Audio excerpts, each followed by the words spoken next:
Hi friends, I am Dr. Virendra from Unique Shiksha. If you are preparing for civil services and looking to score high marks in general studies, then this ISGS learning series will be very helpful for you. In this series, we discuss questions for general studies and how to write effective answer. So let's see.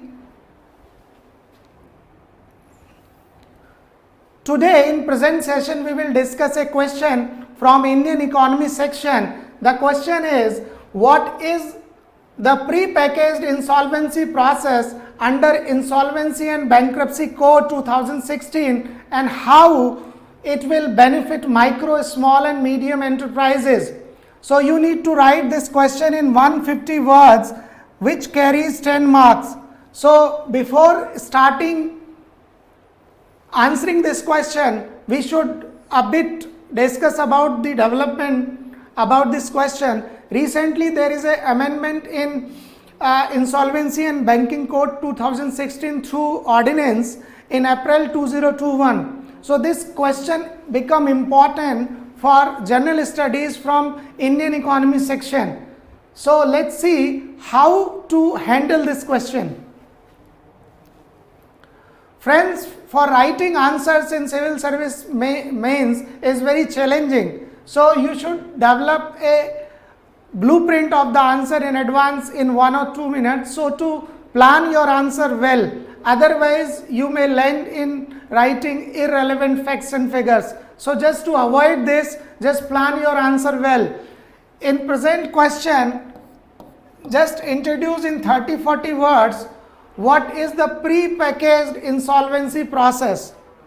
In body part, in 80-90 words, you should discuss and briefly explain this process and how this pre-packaged process is beneficial to micro, small and medium enterprises. Beside that, you should also the issues related with this process, that how far it will be successful or otherwise. In conclusion, you can conclude your discussion and submissions given in body part. So let's see how we can develop this frame into a effective answer. First of all, in introduction, you should briefly describe what is pre-packaged insolvency process under Insolvency Banking Code 2016. So first of all, this is pre-packaged process is nothing but it is the informal process of debt resolution. What is debt resolution? That is to clear dues of the company, that is corporate debtor, to their creditors. And what are these creditors?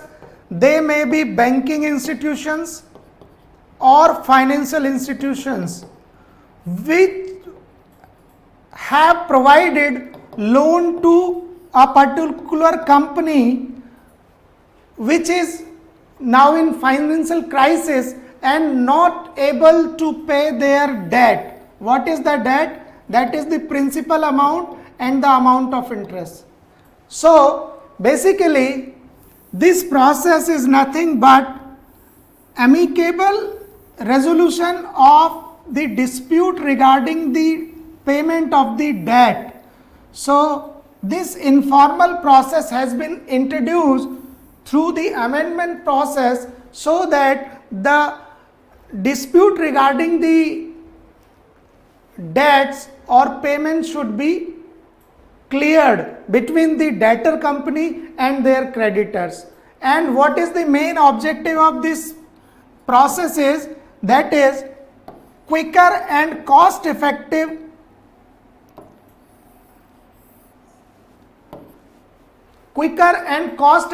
resolution of debts without any disruption in business activities. It means this process allows to run or function the business as usual without disturbing it, how the debt resolution process can be initiated, because earlier it was a formal process, corporate insolvency resolution process. In this process, the debtor company is handed over to a professional resolutor for during the process of debt resolution. So the normal business of the company gets affected by this, but this process allows that the control of the company remain with the original management and promoters of the company. Now let's see what are the salient features of this pre-packaged insolvency process. The first point is that a resolution plan can be made by the management. This is called corporate debtor CD, and it is presented to the National Company Law Tribunal for approval and improvement as well. So when this is cleared by the NCLT, then it has to be approved by the committee of creditors. So NCLT may approve this process or may direct to the formal process, that is corporate insolvency resolution process. But when NCLT gives its approval and accept the proposal, then this proposal is placed before the committee of creditors of the company for approval, and if 66% of the creditors approve this plan, then this plan is put for implementation. So if it is approved by the NCLT, then NCLT will approve a resolution professional, it is called RP. This resolution professional will look after the whole resolution process, but it will act as a facilitator, not as a commander. Earlier it acted as a commander, and the business of the company would affect out of that. But now in this new process, it will act as a facilitator only. Now there may be a chance that if this resolution plan prepared by the corporate debtor presented to this NCLT is not agreed by the committee on creditors, then they will ask for a third party resolution plan. So they request, the committee of creditor may request that we don't accept the resolution plan as presented by the corporate debtor, but a third party may submit a plan, better plan, so that which is agreed to both creditors and the corporate debtor for debt resolution. So these are the salient features of this pre-packaged process, and it provides a alternative platform or mechanism of debt resolution against the formal process of debt resolution for speedy disposal of resolution issues. Now let's see that how this new process is beneficial for micro, small, medium enterprises. First is that minimum disruption of operations. During the process of resolution, the original promoter of the company are allowed to manage the business and the resolution process.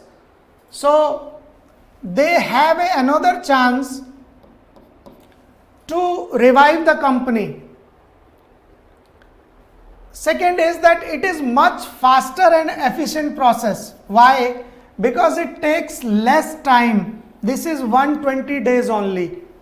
90 days for submission of the proposal and 30 days for approval of this proposal by National Company Law Tribunal. So in that case, that a dispute, that debt resolution is possible only in 120 days. So it is much faster. But in case of formal process, that is CIRP, corporate insolvency resolution process, it takes 270 days. But you will be surprised to note that 86% of cases are pending beyond 270 days. Now these maximum limit is extended to 330 days. So now you can see that this formal process of debt resolution is time consuming and cumbersome. That is why this pre-packaged insolvency process has been introduced by amending the I and B code.